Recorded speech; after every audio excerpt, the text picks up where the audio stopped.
안녕하십니까. 백만개미 한세구입니다. 4월 8일 화요일 시장 정리하겠습니다. 간밤에 뉴욕 시장이 정말 극적으로 급락과 또 그 마진콜에 의한 패닉 뭐 이런 거에서 벗어는 나왔습니다. 그 대중국 그 50%의 추가 관세, 그거를 이제 언급을 하면서 시장이 한때는 이제 5%가 넘게 이렇게 하락하는 그런 모습을 또 보였습니다. 그런데 이제 그 관세 연기에 대한 좀 가짜 뉴스인 게 나중에는 이제 밝혀졌는데, 거기에 따라서 이제 나스닥이 4% 넘게 급등을 또 다시 하면서 하여튼 그 변동성이 아주 극에 달한 그런 모습을 어제 그 뉴욕 시장은 보여줬습니다. 그래서 뭐 결과적으로 나스닥은 0.21% 정도 상승하는 걸로 마감을 했지만, 다우는 뭐 0.91% 빠졌고 S&P 500도 0.23% 빠지는 그런 모습을 나타냈습니다. 특히 그 필라델피아 반도체 지수는 5.8%를 급락했다가 또 8.3%가 급등했다가 뭐 이래서 결국은 2.7% 상승하는 걸로 마감을 하는 그런 진짜 굉장히 분주하고도 변동성이 너무 컸던 그런 뉴욕 시장이었습니다. 어쨌든 간 그런 그 뉴욕 시장의 좀 그 반도체 쪽이 좀 오른 거에 대한 희망 때문에 코스피는 2.28% 상승을 하면서 시작을 했습니다.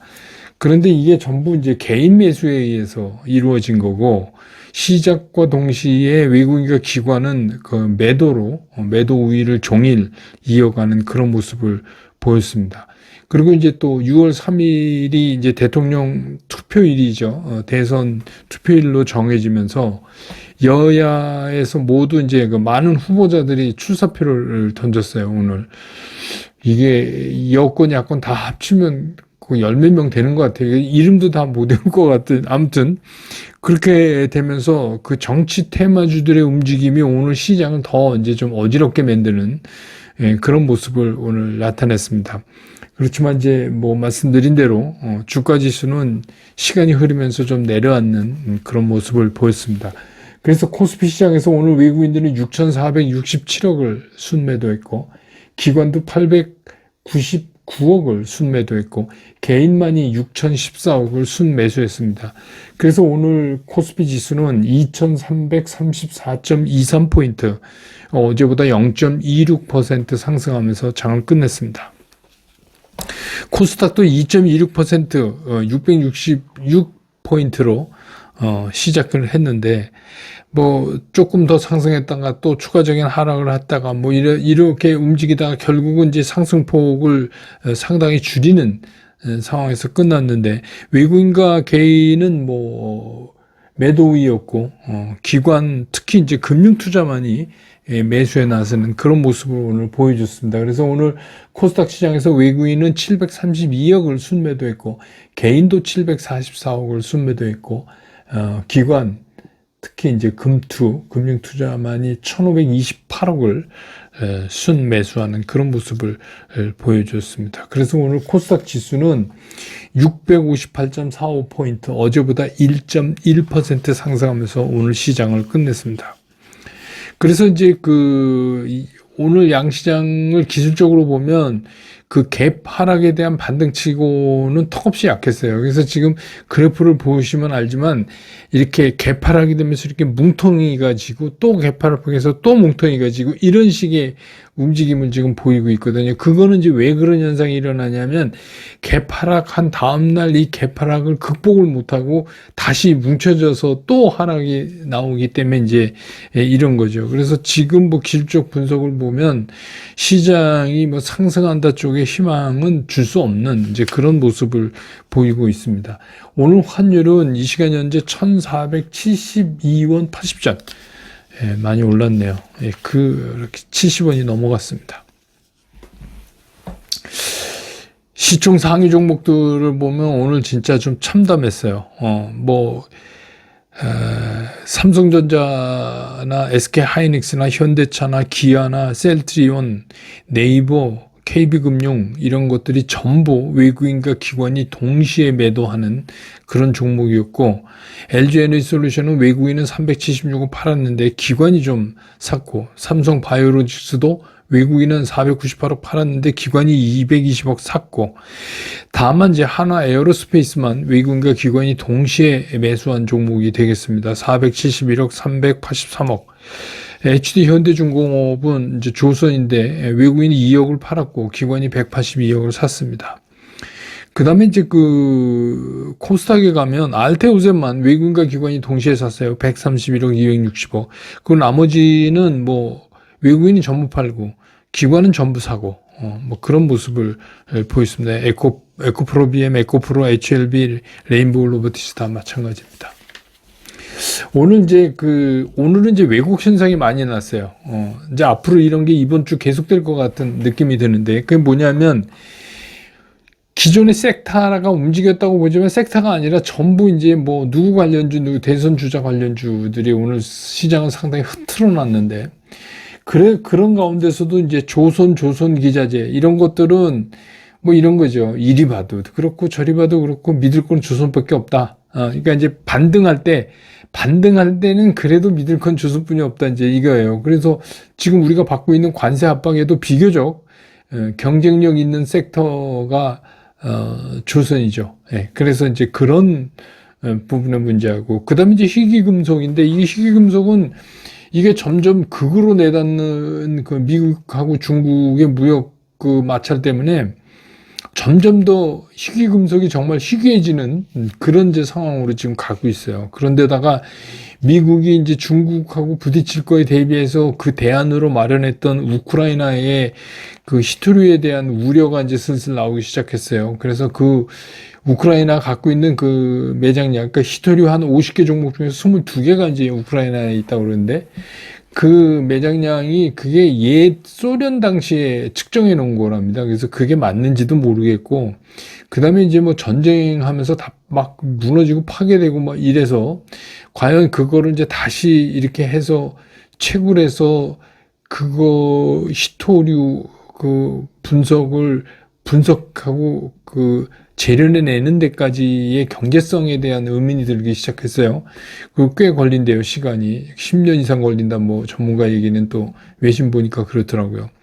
그 다음에 이제 뭐, 실제로 이걸 했을 때, 우크라이나에 전력이 없잖아요. 이제 전쟁 나갖고 다, 두들겨 맞아서.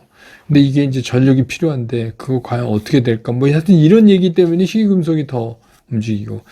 그 다음에 이제 그 방산 쪽에서는 뭐 여러분 아시지만 이제 한화 에어로스페이스가 3조 6천에서 2조 3천으로 이제 유증 규모를 줄였다는 뉴스 보셨죠? 이제 그것 때문에도 그렇고, 제가 말씀드렸죠.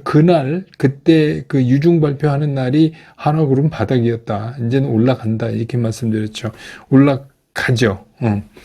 그건 이제 나중에 또 기회 내서 자세히 말씀드리고, 그 다음에 오늘은 이제 정치 테마. 우선 이제 뭐 중소형 건설주가 막 올랐는데, 이게 무슨 뭐 우크라이나 재건 때문에 오른 게 아니고, 이제 특히 이제 뭐 계룡 건설 뭐 이런 거요. 이제 행정수도 이제 그쪽으로 이전하니까 그쪽에 있는 계룡 건설이 뭐 득을 보지 않겠느냐 해서, 이제 이게 한 종목이 전체 섹터를 끌고 나가고, 또 골판지도 이제 뭐 여러분 마찬가지지만, 우리가 이제 골판지, 그러면 뭐 골판지 제조하는 데가 많은데, 우선 이제 대형 포장이 상한가로 치고 나가니까, 나머지는 쫓아붙는데, 뭐 나머지들은 그렇게 크게 오른 건 아닌데, 워낙 이제 이게 치고 나가니까, 대형 포장 아시지만 이제 김문수 관련주입니다. 그 다음에 이제 수산에서도 사조그룹, 이것도 역시 김문수, 이제는 대통령 예비 후보죠. 예. 그 관련주고, 그 다음에 이제 오늘은 이제 느닷없이 시공테크도 인테리어 쪽에 좀 움직였는데, 이게 이제 인테리어 쪽을 끌고 간, 이거는 이제 한독수 관련주입니다. 오늘 이제 느닷없이 그 대법관 임명 2명 하고, 그 여태 묶여놨던 마은혁 판사도 임명하고, 뭐 하여튼 그런 일이 있었는데, 또 한쪽에서는 여권 후보로 한덕수 총리가 나올 거다. 이런 이제 루머가 오늘 돌기 시작했어요. 그래서 이제 시공테크 관련. 그 다음에 이제 뭐 온실가스 뭐 이런 거 하는 이제 한솔 홈테크 이것도, 아시지만 이것도 김문수 관련주죠. 이렇게 해서 오늘 시장의 특징을 정리해 보면 이게 대선 이슈로 들어가면서 오늘은 이제 그 대선 일정이 확정이 되니까 막 너도 나도 출사표를 내니까 뭐 출사표에 관련된 뭐 이 밖에 얘기 안 하는 뭐 한동 관련주 뭐 많습니다. 그래서 그것들이 막 나름대로 막 이렇게 뭐 막 움직이는 이게 정신이 없죠. 그런데 사실 이런 것들은 이게 단순 관련주는 오래 못 가요. 오래 못 가고 그런 어려움이 있습니다. 그래서 오늘은 그런 날이었다 이렇게 정리될 수 있고 오늘 저녁 6시에 그 집중 분석에서 약속해드린 대로 대선 정책 관련주, 그냥 정치인 관련주가 아니라 정책 관련주 중에서 우리가 좀 집중해서 봐야 될 거, 이런 부분에 대해서 말씀드리도록 하겠습니다.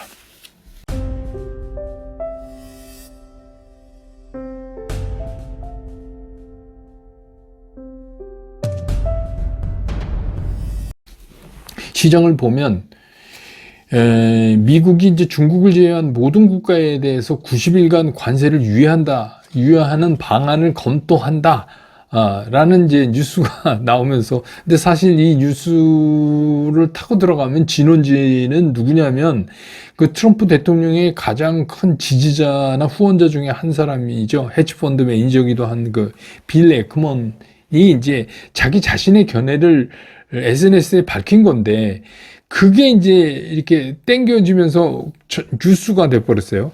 뉴스가 돼버리면서 이제 어제 뉴욕 시장이 급격하게 상승을 하는 이제 그런 모습을 보였고, 그 상승 덕에 이제 마진콜 이슈가 많이 정리가 됐죠.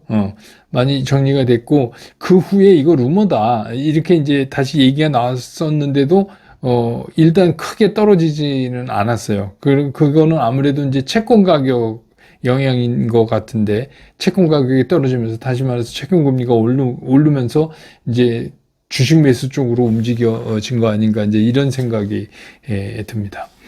그런데 이제 미국이 그 4월 8일까지 보복 관세를 철회하지 않으면, 그러니까 오늘 밤이죠. 철회하지 않으면 이제 9일부터 50%의 관세를 중국에다가 추가로 부과하겠다. 이런 이제 거의 막무가내죠, 트럼프의. 이게 아직도 강력하게 얘기하고 있고, 중국은 이제 오늘 낮에 전혀 물러설 생각이 없다는 걸 밝혔어요. 그리고 준비해놨듯이 그 6대 대응 조치, 미국에 대한 그거를 발표해버렸습니다. 그래서 이게 뭐 어느 쪽으로 어떻게 갈지 지금은 이제 향방을 알기가 힘들어요.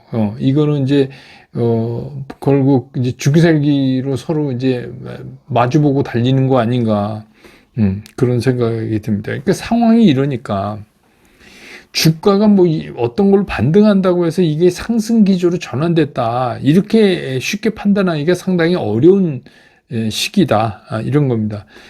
이제 다시 말해서 뭐냐면, 일반 투자가들 경우에는 이런 가짜 바닥에 속을 확률이 굉장히 높아졌어요. 그러니까 가짜 바닥에 속지 않는 게 지금은 굉장히 중요하다. 그런 겁니다. 그러니까 뭐 바닥에 사서 많이 먹어야지, 이거보다 중요한 건 가짜 바닥에 속지 않는 게 더 중요하다. 그래서 지금의 이 사태가 해결되려면 첫째 우리가 생각해 볼 수 있는 게 트럼프가 물러나야 돼요.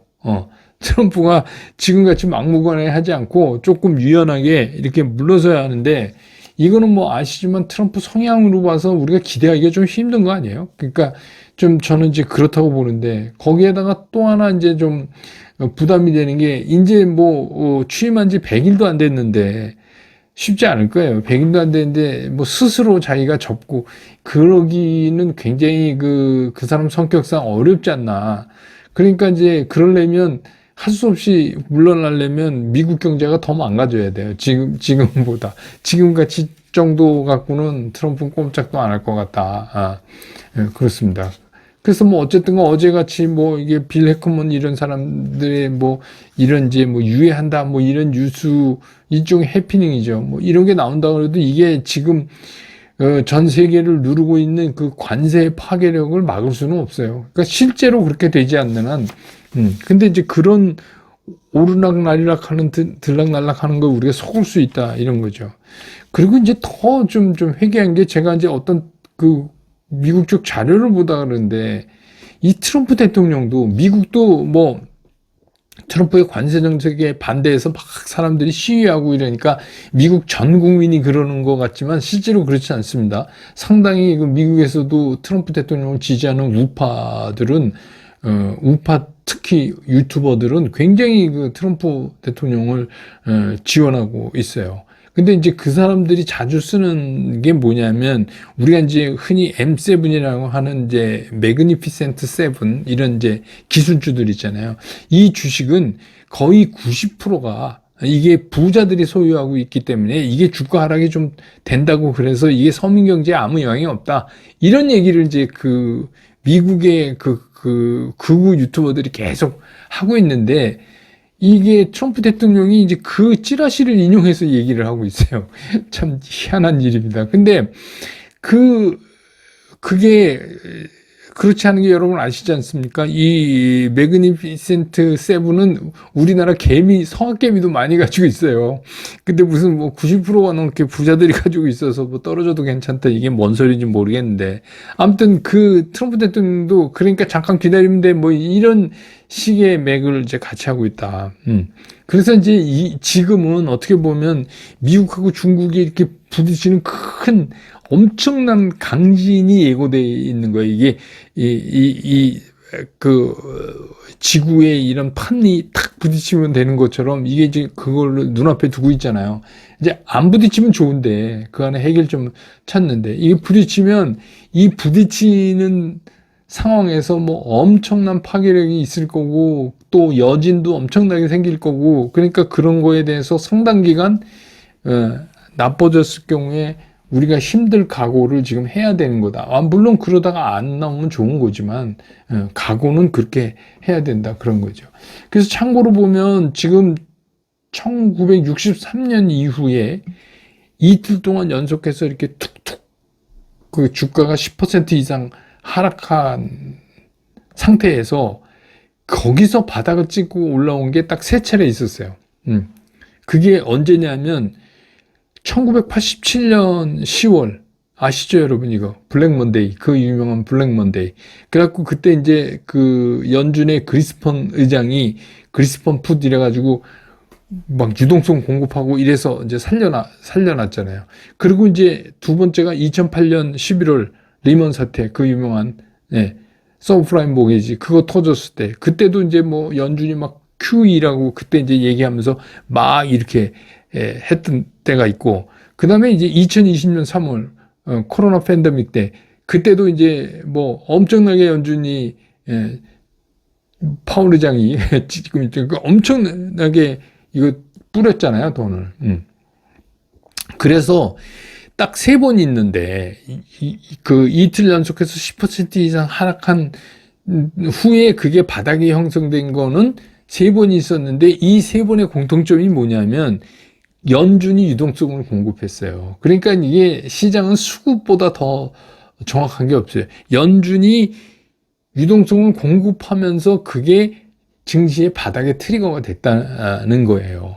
그러니까 지금 이제 같은 상태면은 이건 섣불리 바닥이라고 얘기할 수 없다. 그리고 그것도 뭐 유동성 공급을 조금 한다 이런 게 아니라 시장이 원하는 것보다 훨씬 많이 퍼버버렸어요. 그래가지고 이제 올린 거죠. 그게 이제 바닥 트리거죠. 세 번이 다 동일합니다. 연준 없이는 안 돼요. 근데 그런 걸 보면 지금 이제 뭐, 지금 상태로는 우리가 좀 있다고, 그러니까 지금 상태는 오히려, 근원적, 이 관세 문제가 합의를 보는 게 더 빠를 수도 있다 이런 생각도 들고 뭐 그렇습니다. 그러니까 뭐 중요한 건 뭐냐면 그렇기 때문에 지금은 뭐 주가가 좀 떨어졌다 이래서 이렇게 덥석 사고 이럴 때는 결코 아니다. 안 될 때다 이런 말씀을 드리는 겁니다. 그래서 증시는 아직 우리한테 바닥을 확인해 주지 않았어요. 근데 뭐 우리가 미루어 짐작컨대 이건 바닥이다 이렇게 생각하고 먼저 가는 거는 좀 흔히 쓰는 말로 그냥 스투피드한 거죠. 그럴 필요가 전혀 없는데. 그래서 그런 생각을 말씀드리고 우리 이게 뭐 영원한 건 항상 없으니까 어떤 쪽으로든 결론이 나겠죠. 예, 좀 기다려 보는 게 좋을 것 같다. 섣불리 움직이는 것보단. 그리고 지금 뭐 물려 있는 것도 많고 그러는데 더 사서 물릴 필요는 없다. 그런 생각입니다. 오늘 시장 정리 이렇게 끝내고 저는 또 내일 장 끝난 다음에 다시 여러분 곁으로 돌아오겠습니다. 여러분 고맙습니다.